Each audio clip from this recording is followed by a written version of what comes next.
সময় থাকতে হরি বলো, কেননা এই জীবনী বেলা ডুবে গেলে আর কোনোদিন উঠিত হবে না। তাই কি বলছে,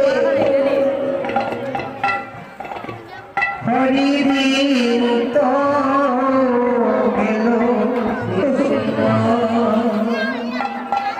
ওরে সন্ধ্যা হলো দয়া